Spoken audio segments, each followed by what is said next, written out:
तसव्वुर करें, साल है 1923। मिस्र का शहर काहिरा। एक आलीशान होटल में एक अमीर बरतानवी लॉर्ड बिस्तर पर जिंदगी और मौत की कशमकश में है।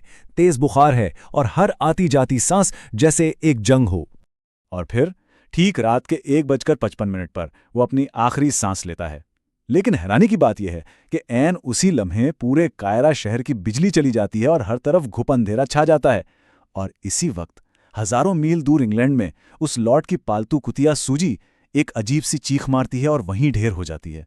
सिर्फ चंद महीने पहले ही इस शख्स ने 3000 साल पुराने एक मकबरे के दरवाजे खोले थे और उस मकबरे के बाहर साफ साफ लिखा था, जो कोई भी फिरौन की नींद में खलल डालेगा, मौत तेज परों पर सवार होकर उस तक पहुंच जाएगी।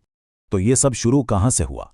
बात है नवंबर 1922 की, जब बरतानवी माहिर आसार कदीमा हावर्ड कार्टर ने सालों की मेहनत के बाद आखिरकार तुतनखामन का मकबरा दरियाफ्त कर लिया। लेकिन जैसे ही ये मकबरा खुला, अजीबो-गरीब वाक़यात का सिलसिला भी शुरू हो गया। पहली निशानी खुद कार्टर के घर में जाहिर हुई। उसने एक पालतू चिड़िया रखी हुई थी। एक दिन एक कोबरा उसके पिंजरे में घुसकर उसे निगल गया। अब मिस्री रिवायात में कोबरा शाही ताकत की अलामत है। बस फिर क्या था, लोगों में सरगोशियां शुरू हो गईं कि मुर्दा बादशाह ने बदला लेना शुरू कर दिया है। और बात यही नहीं रुकी। लॉर्ड कॉर्नवालिस की मौत से ठीक 12 दिन पहले मशहूर नॉवल निगार मैरी क्यूरेली ने अखबार में एक खुली वार्निंग छपवाई। उन्होंने एक कदीम किताब का हवाला देकर कहा कि किसी भी सीलबंद मकबरे को छेड़ने की सज़ा बहुत भयानक होती है। ये इंतबा एक खौफनाक पेशगोई बनने वाला था। और फिर कार्नरॉन की मौत के बाद जैसे एक तूफान आ गया। मीडिया ने फिरौन की लानत की कहानी को हाथों हाथ लिया और दुनिया भर के अखबारात की सुर्खियां इसी से भर गईं। इसके बाद तो जैसे अमवात का एक ना रुकने वाला सिलसिला शुरू हो गया, जिसने इस कहानी को और भी पुख्ता कर दिया। 1929 तक इस मकबरे से किसी न किसी तरह जुड़े 22 अफराद पुरस्रार हालात में मर चुके थे। जी हां, 22 लोग, और हर मौत इस लानत की कहानी को मजीद खौफनाक बनाती जा रही थी। इनमें कौन कौन शामिल था? एक अमेरिकी फाइनेंसर जॉर्ज जे गोल्ड, जो मकबरा देखने के अगले ही दिन बुखार से मर गए। कार्नरवोन के सौतेले भाई ऑब्री हर्बर्ट, जो चंद महीनों में ही चल बसे। वो रेडियोलॉजिस्ट जिसने मम्मी का एक्सरे किया था, सर आर्चिबाल्ड डगलस रीड, उनकी भी अचानक मौत हो गई। लेकिन सबसे दिल दहला देने वाली कहानी रिचर्ड बेथल की थी। वो कार्नरवोन के सेक्रेटरी थे। जब 1929 में उनकी मौत हुई और ये खबर उनके वालिद लॉर्ड वेस्टबरी तक पहुंची, तो उन्होंने अपने 7वें मंजिल के फ्लैट से छलांग लगाकर खुदकुशी कर ली। और फिर वो सबूत सामने आया जिसने इस कहानी पर जैसे मोहर लगा दी। जब माहिरीन ने तूतनखामुन की मम्मी को जांचा, तो उसके बाएं गाल पर ठीक उसी जगह एक जख्म का निशान था जहां लॉर्ड कार्नरवन को कीड़े ने काटा था। सोचिए जरा, 3000 साल पुरानी मम्मी और एक जिंदा इंसान के चेहरे पर एक ही जगह एक जैसा निशान। इससे लानत का हतमी सबूत माना गया। लेकिन क्या ये सब कुछ सच था या फिर कहानी कुछ और थी? इस लानत की हकीकत को समझने के लिए हमें पहले इस बादशाह को समझना होगा जिसके नाम से ये जुड़ी है। आखिर ये तूतनखामन था कौन? हकीकत यह है कि तूतनखामन कोई ताकतवर बदला लेने वाला फिरौन नहीं था। वो तो बस एक बीमार लड़का था जिसे 8 या 9 साल की उम्र में तख्त पर बिठा दिया गया था। शाही खानदान में आपस की शादियों की वजह से उसे कई बीमारियां विरासत में मिली थीं। उसके पांव मुड़े हुए थे, हड्डियों की एक तकलीफदेह बीमारी थी और उसे मलेरिया भी था। वो सहारे के बगैर ठीक से चल भी नहीं सकता था। यही वजह है कि उसकी कब्र से 130 छड़ियां बरामद हुईं और आखिरकार वो सिर्फ 18 या 19 साल की उम्र में ही मर गया। सच तो ये है कि वो इतना गैर अहम बादशाह था कि उसके बाद आने वाले फिरौनों ने उसका नाम तक तारीख से मिटा दिया। और सितम ज़रीफ़ी देखें, यही गुमनामी उसकी सबसे बड़ी मुआफिज बनी, क्योंकि किसी को मालूम ही नहीं था कि उसका मकबरा कहाँ है। इसलिए वो 3000 साल तक चोरों और लुटेरों से महफूज रहा।